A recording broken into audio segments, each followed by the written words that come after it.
Ugh, it feels like there's a fee for everything. Like, since when do you have to pay to park at a restaurant where you're paying to eat? It even costs money to take out money. Who's got money for that? And don't even think about bringing clothes on your vacation. That'll be $100. Thank you for finding. Yeah, you're welcome. We've got more than enough to pay for. That's why with the Walmart Plus membership, you'll never pay more for delivery. Get all your groceries delivered free with no markups. Start your free 30-day trial today. $35 minimum, restrictions apply. You know, Portland actually has quite a bit of history with animation.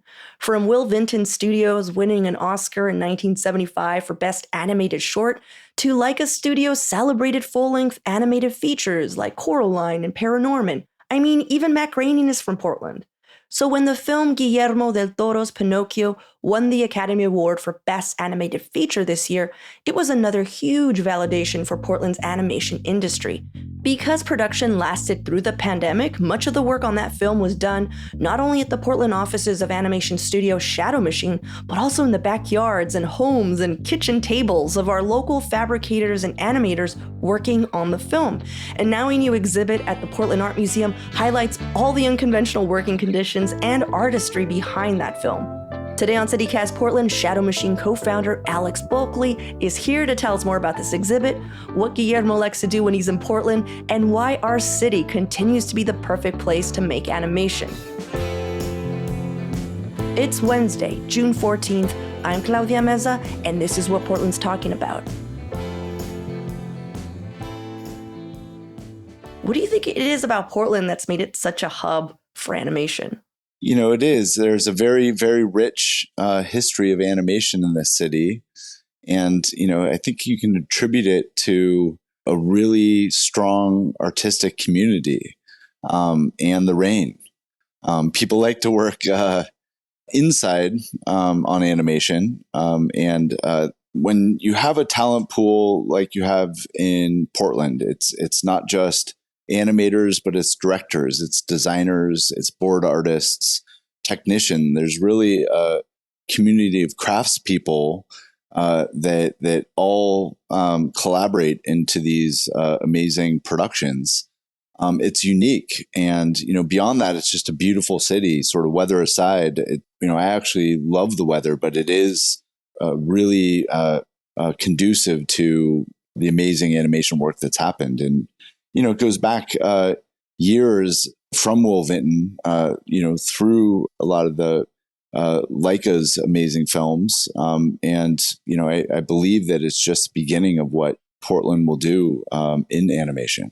It's probably why we also have so many comic book nerds that come here to draw. And we have a really, as you probably know, really large like indie comic scene. So that makes a lot of sense, the rain and whatnot.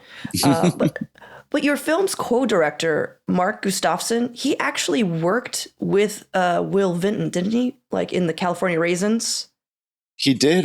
I believe it was his first job at animation. I don't know if he was sweeping floors, but it was very early.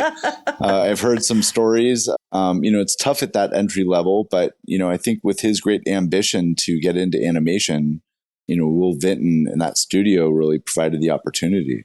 You know, your studio, Shadow Machine, has one of its main offices here in Portland.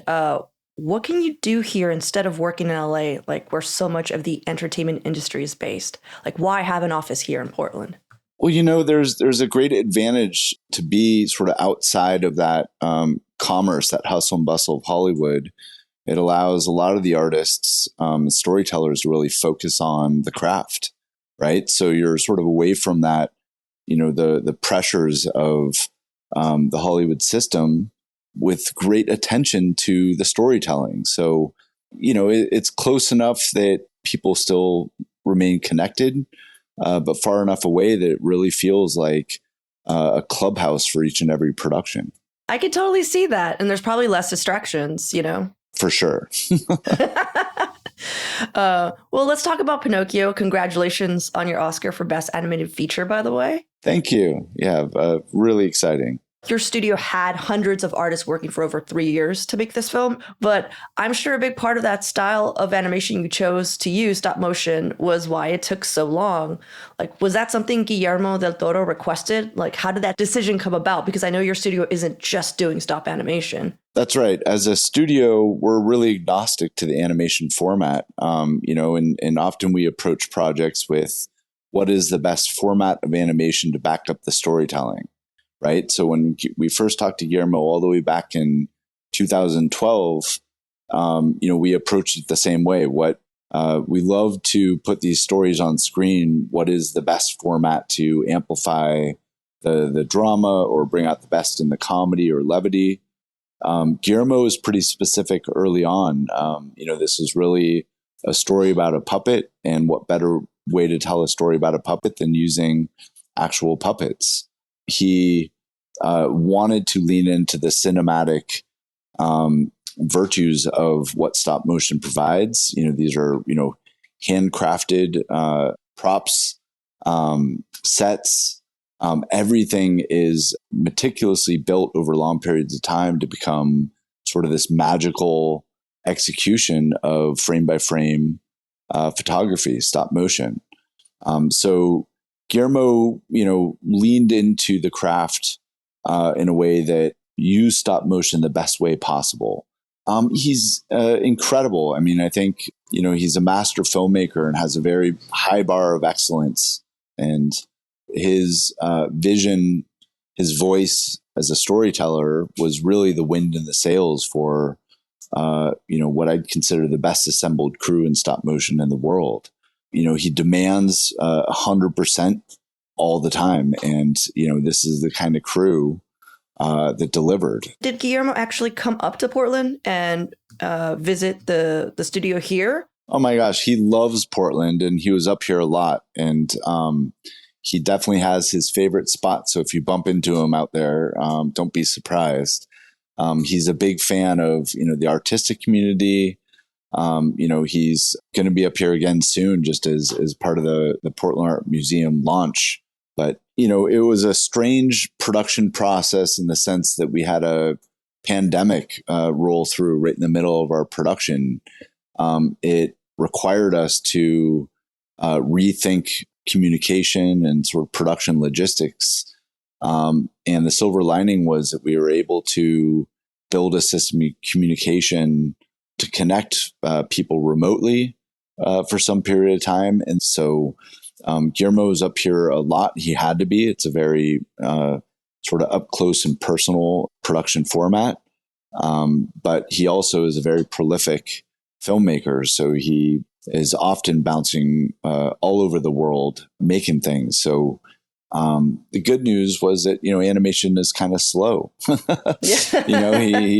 had the opportunity to work with each of the animators, work very closely with Mark Gustafson on both the art and the performances.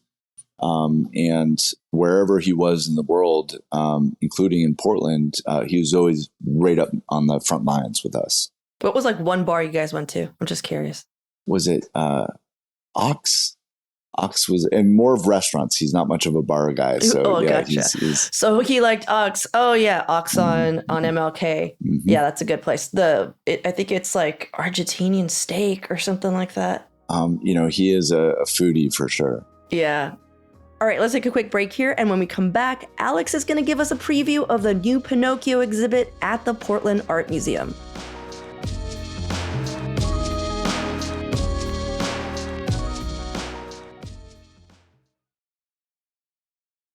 Ugh, it feels like there's a fee for everything. Like, since when do you have to pay to park at a restaurant where you're paying to eat?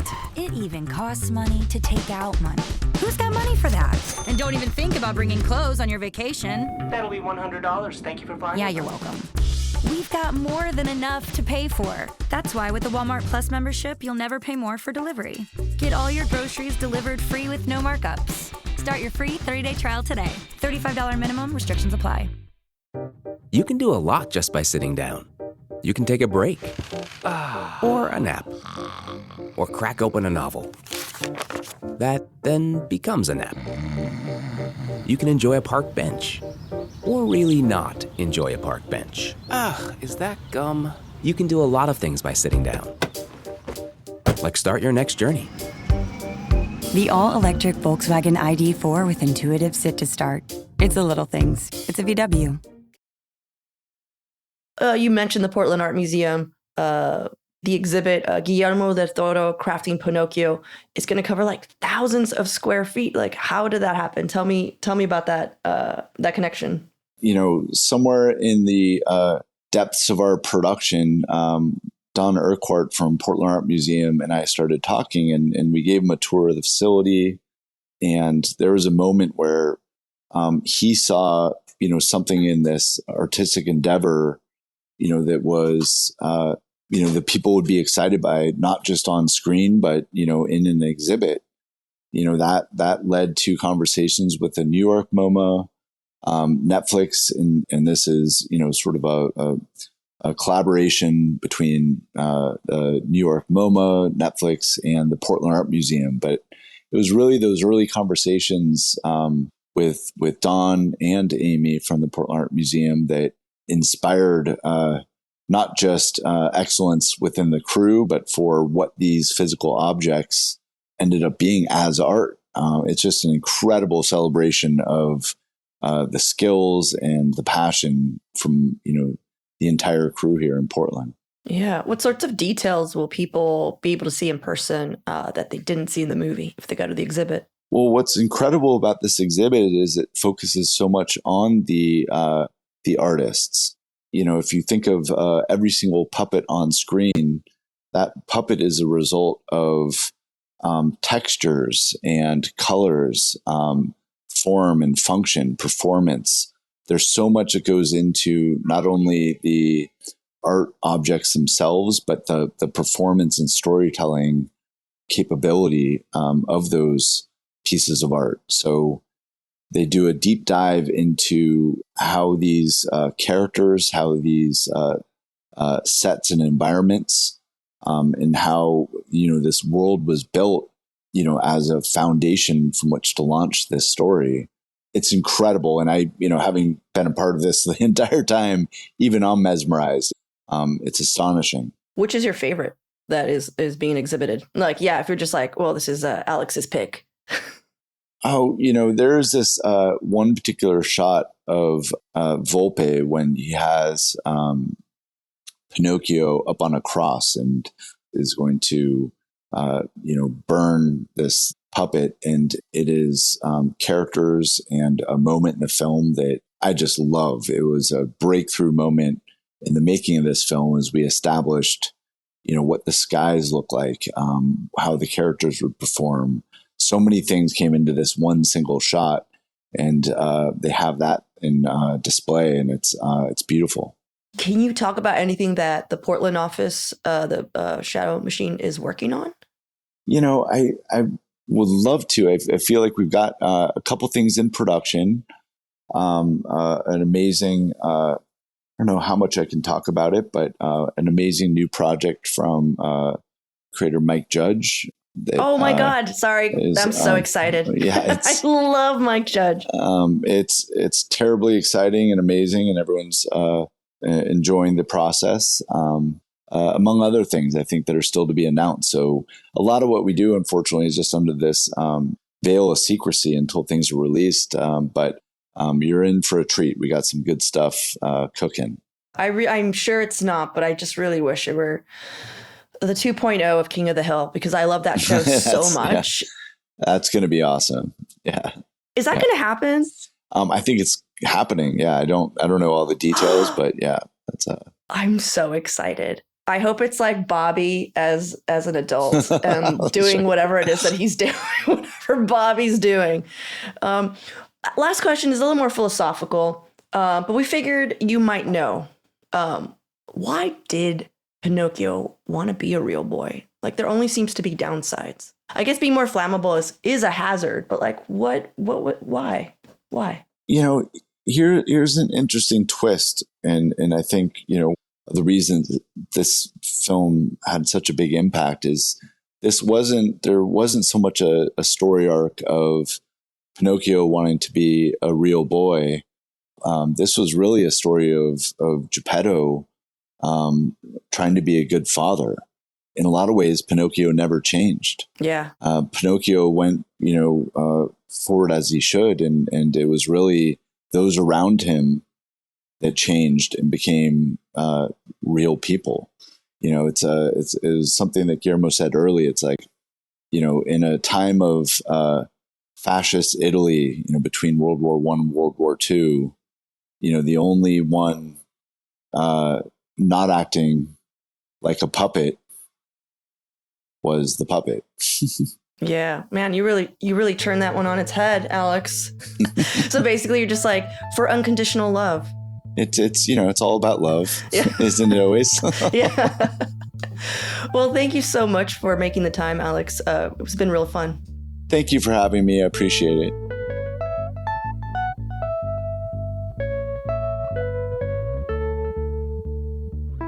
And now for your microdose of news. It appears that executives of the bankrupted cryptocurrency firm FTX wanted to influence Oregon Senator Ron Wyden. Records show that 2 longtime Wyden staffers were kept in the loop on FTX's record-breaking $500,000 donation to the Democratic Party of Oregon. The party has since had to pay a fine for failing to report the donor and return the donation. Wyden's office has denied involvement. Ronnie. And Portland and Fire Rescue rolled out its first all-electric fire truck this week. It's as powerful as a diesel one and can hold a charge for 10 hours. It's actually the second electric fire truck in the entire country, the first being in Madison, Wisconsin, just in case you were wondering. For even more local news and events, sign up for our daily newsletter, Hey Portland. We'll throw a link in the show notes.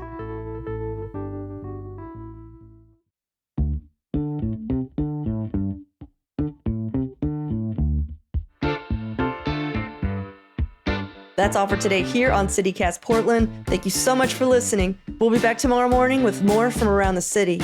Until then, see you at Slim's.